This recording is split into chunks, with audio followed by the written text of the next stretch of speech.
Welcome to the Introduction to Bikejoring. My name is Natalie of CTC Dog Gear USA. Let's take a journey and see how much fun and a lot of bumps and bruises, but still a lot of fun, bikejoring can be with your dog. What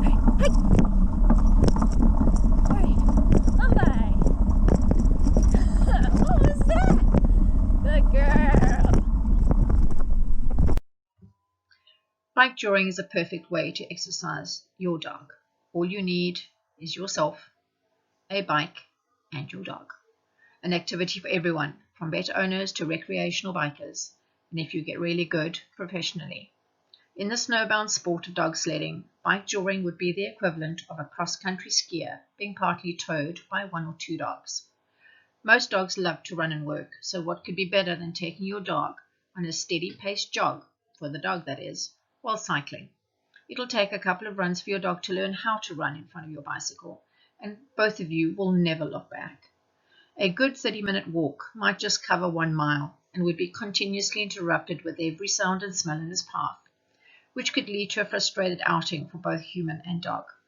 A 30-minute bikejoring session, however, can cover 3 to 4 miles at a focused, brisk pace. The benefits of bikejoring are a well-exercised dog, having worked in conjunction with its human, all the while forming a better bond. The exhilaration and thrill is one thing. It's the love and trust you feel between yourself and your dog that keeps you coming back for more and more and more. The happy smile on your dog's face, their content demeanor when you have finished the run, and your own feelings of peace and joy are simply priceless. Get that bicycle out, dust it off, and open yourselves and your dogs to adventures of a very different kind.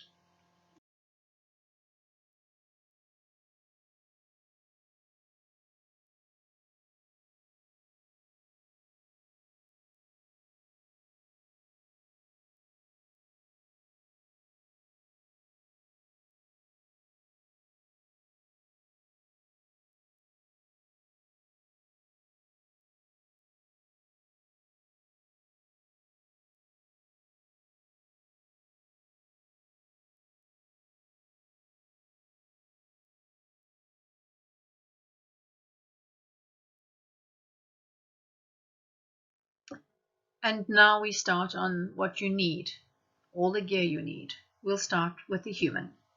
You will need a bicycle. It needs to be a mountain bike for trail riding or a normal road bike for urban rides. It needs excellent brakes, and you need to test your brakes by pouring water on the rear brake. Can you lock the rear brake with it wet and skid to a stop? If not, that rear brake is inadequate. You must be able to lock the rear brake in the rain. Believe me on this one. Assume everything you put on that bike will get broken eventually. And if you night ride, make sure you, your bicycle, and your dog are highly visible. Helmets. Always wear a helmet. I'm going to say that again. Always wear a helmet. Buy a good one. You only have one brain, so take care of it.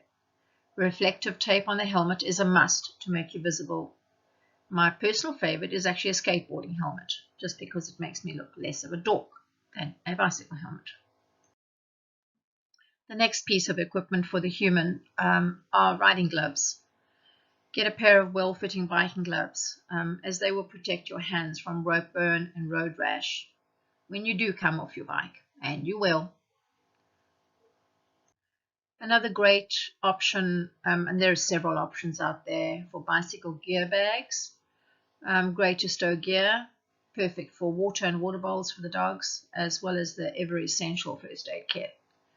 It would be up to the individual rider as to what type of bag wear, because depending on the position on the bicycle, it's what's more comfortable for you. Right, now bikejoring equipment for the dogs. Most important part of the team. Most bikejorers recreationally use short harnesses for bikejoring, as the steeper angle of attachment makes using this style of harness more comfortable for the dogs. It's also wonderful for rookie bikejoring dogs stroke humans, because it is a design of harness that your dog cannot back out of. So you can be secure in the knowledge that while you're both learning, your dog will not back out of a harness and run away. Collars. There are many collars. Our personal preference is a limited slip collar, just because we have used them for our sled dogs for 30 years and they just work the best. The collar is there because you will need to get your dog to the line, whoever's helping you. You will need something to get hold of your dog when you've finished the run. A collar is just always a safety option for a dog doing bikejoring or canicross.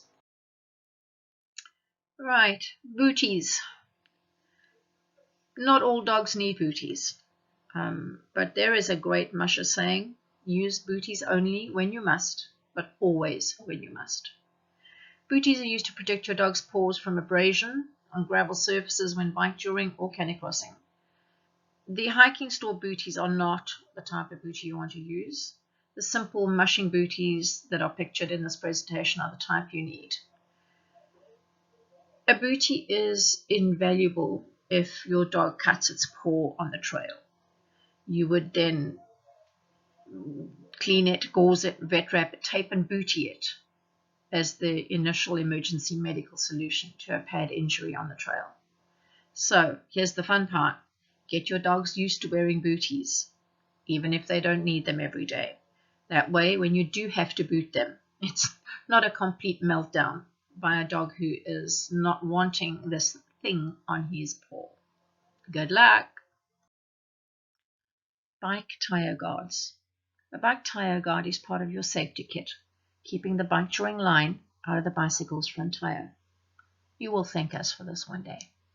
Our preference is for tire guards that do not bounce up and down, as the bouncing ends up being extremely annoying for your dog, as the line will bounce on their spine. We stock bike tire guards made by Kriska and have found them to be a great design, easy to use, and extremely effective. Your bike jaw bungee line. This is the line connecting the bike to the dogs via the bike tire guard.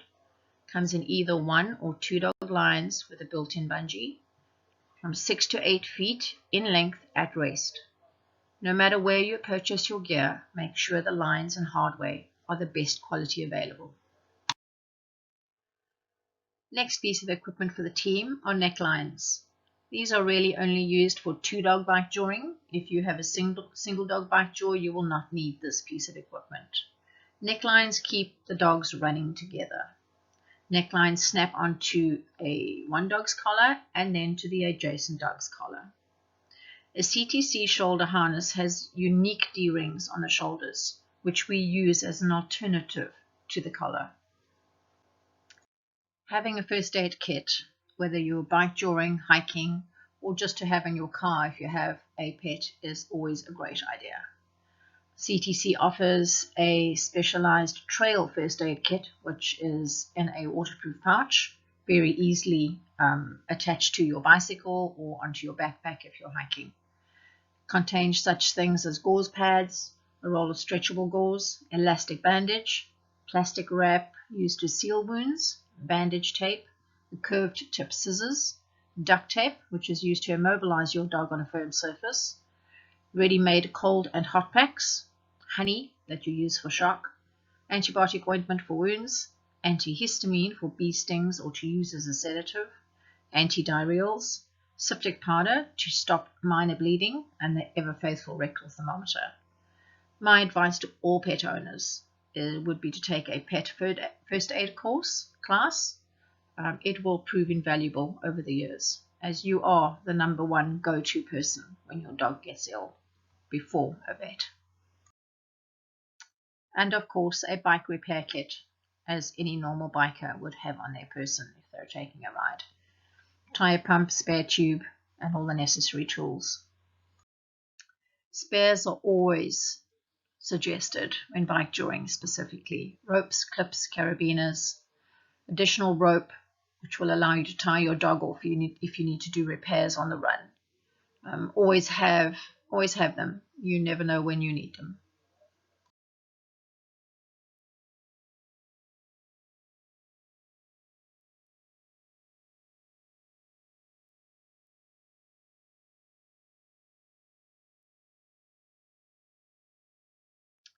Water, water, water.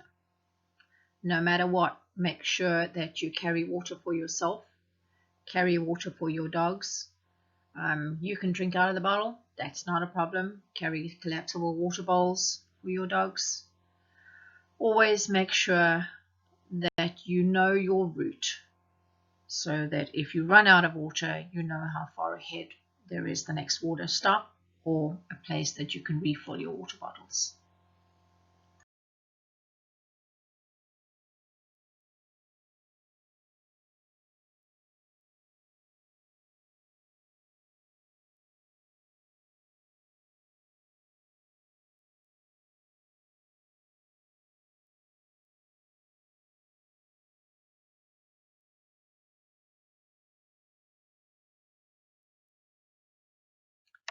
Well, now that we've covered the basic gear needed and the fact that your dogs need to want to run and to be able to do so naturally with no risk to their health, now the fun starts, learning to bike jaw with your dogs. So I hear everyone say, so how do we train our dogs to bike jaw so that neither of us lands up in hospital? Well, I can give you starting pointers in the next part of the presentation to do just that. And if you would like individual online training sessions, we do offer those as well.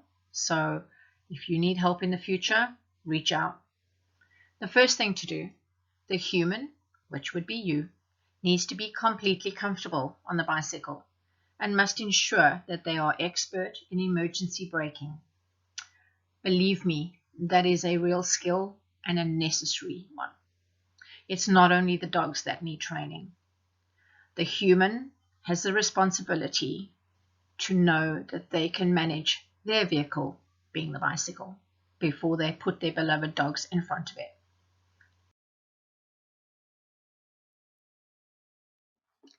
Basic steps. No bicycle in this first section of training. Yeah, I know it's hard. Teach your dog to walk the same way you want them to run. All Bikejoring commands are taught on normal walks around the neighborhood or on your local trails.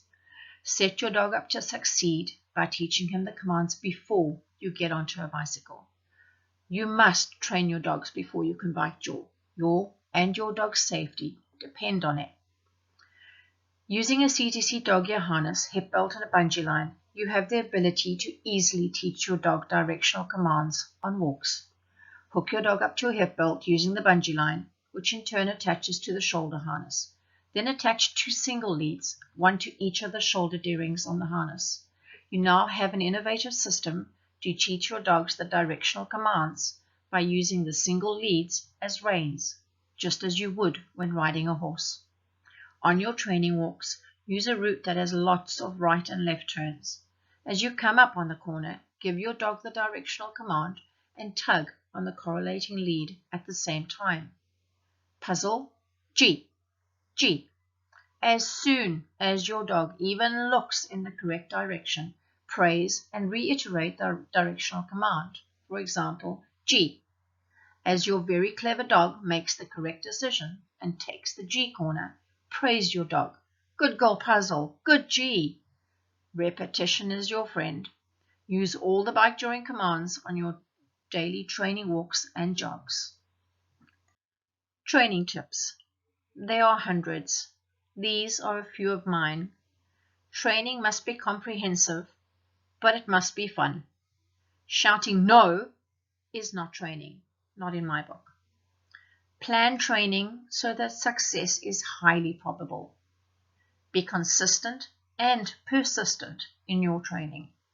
Give lots of praise, especially to a rookie sled dog who's just got something right. We use a high-pitched voice for praise, a medium pitch for commands, and a low pitch for corrections. Do not make your dog or let your dog pull any serious weight until the dog is fully grown. The essential Bikejoring verbal commands that you need to learn on your walks, use these from top to bottom. Let your dog know them front to back. Whoa is essential for self-preservation.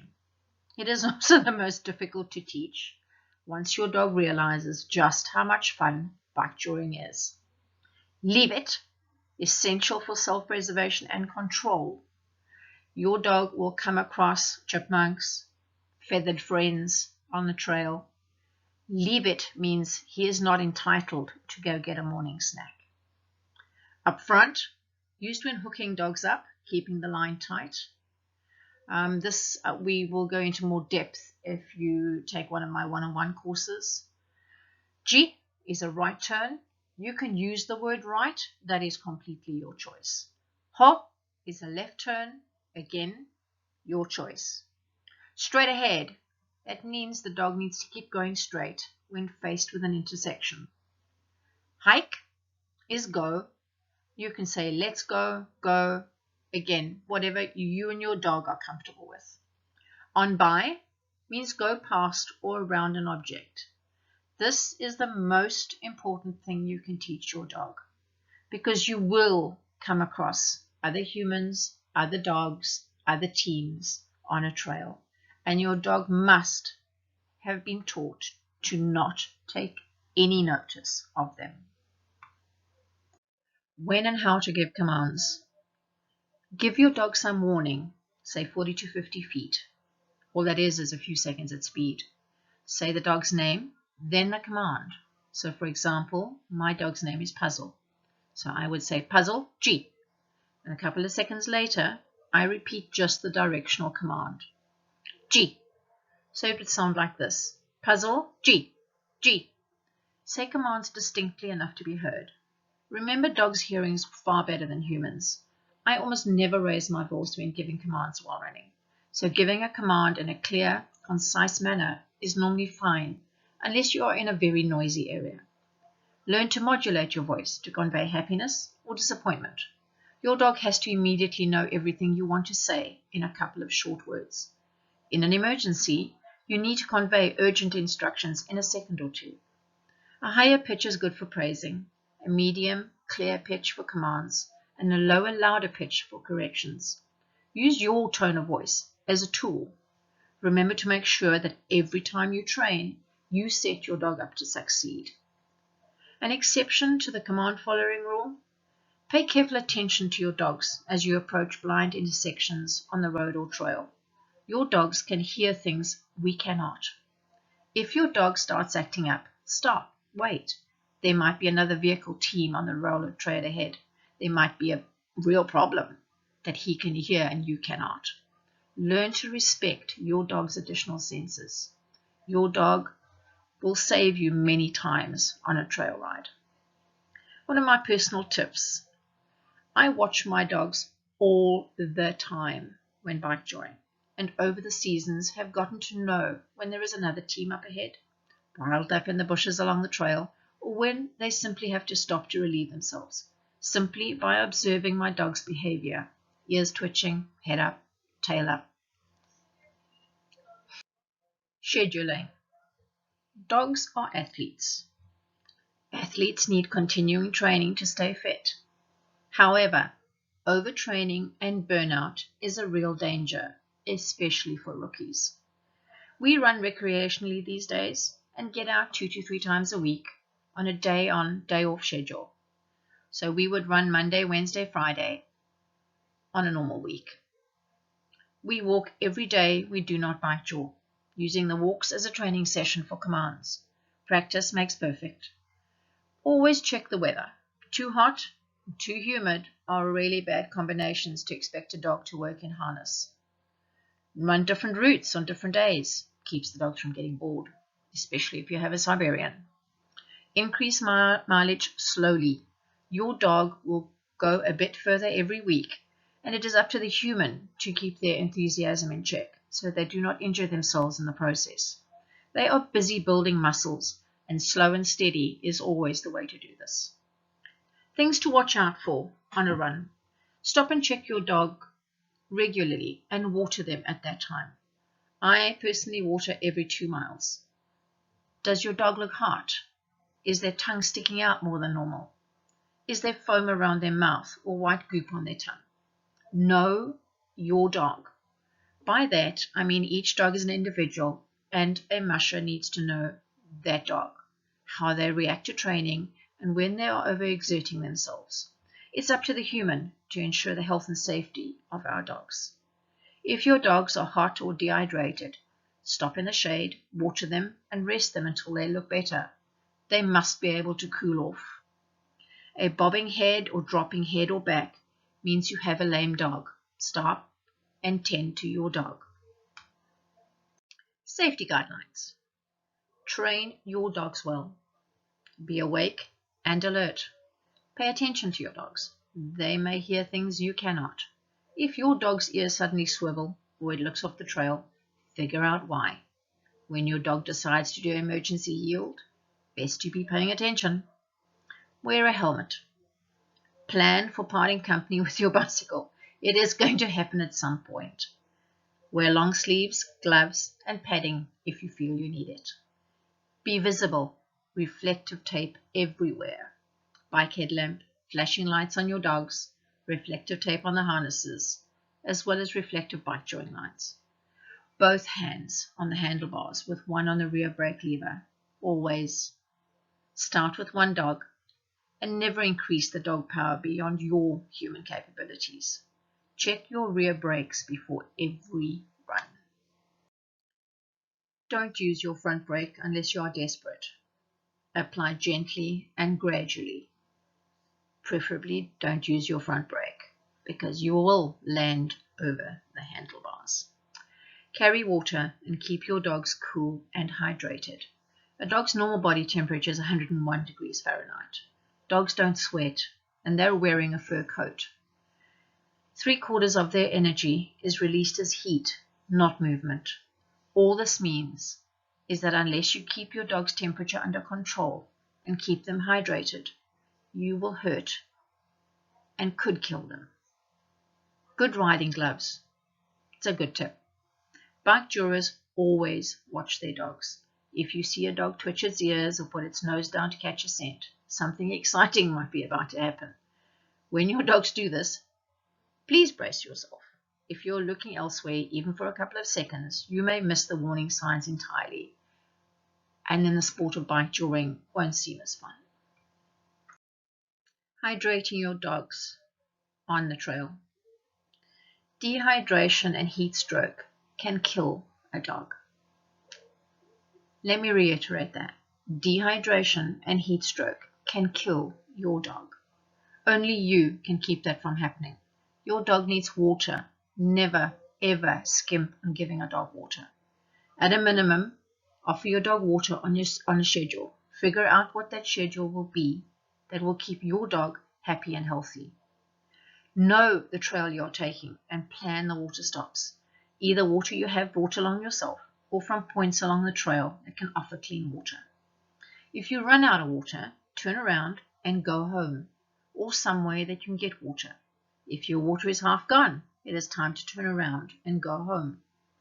Know the signs of heat exhaustion and heat stroke. It could well save your dog's life. Don't push too hard in warm weather. 25% of a dog's energy becomes movement. The other 75% becomes heat that they need to get rid of. You have driven to your first trail to bikejour with your dog for the very first time. That is simply awesome. Upon arriving, make sure you take the time to let your dog relieve themselves before hooking them up to run. This simple practice will become ingrained over time and will help eliminate, pardon the pun, the need for your dog to stop along the trail. Set up your bicycle, making sure that you have everything in the gear packs and backpack with your bike tire guard and bikejour line. Harness your dog and attach him to the line, giving him the command up front. If you do have a helper, they can certainly assist in keeping the dog in the correct position, which is not twisting around and coming back to you. Get onto the bicycle, take a deep breath, and peel your hand off the brake. Yes, you can do this. Remember to keep the line tight between you and your dog. Remember to watch your dog so that you can anticipate any sudden stops. Running into your dog with your bicycle is no fun for your dog. First-time bike jurors often benefit greatly from starting out with another experienced bike juror. Your dog can then simply follow their team, making the transition from learning while walking to actually bike joring a lot easier. Start off by doing short distances, 1 to 1.5 or 2 miles, depending on your dog's age, health, and fitness level. Bike joring is not about going full speed for the full run. Recreational bike joring is about finding the pace that is most comfortable for your dog. A fast trot, not a gallop. Always finish off the bike jor with your dogs wanting to keep going. That is the trick to making it about having fun. Until the next time, guys, well done.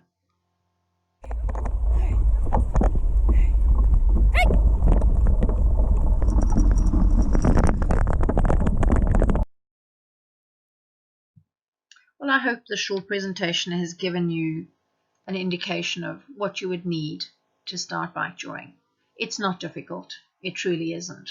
And it will bring joy to both you and your dogs for years. We do offer individual online courses. They range from getting started with gear and setup, first time on the trail, hydration, heat stroke, and intermediate bike joring training. So you can contact us for more information or help to actually get started.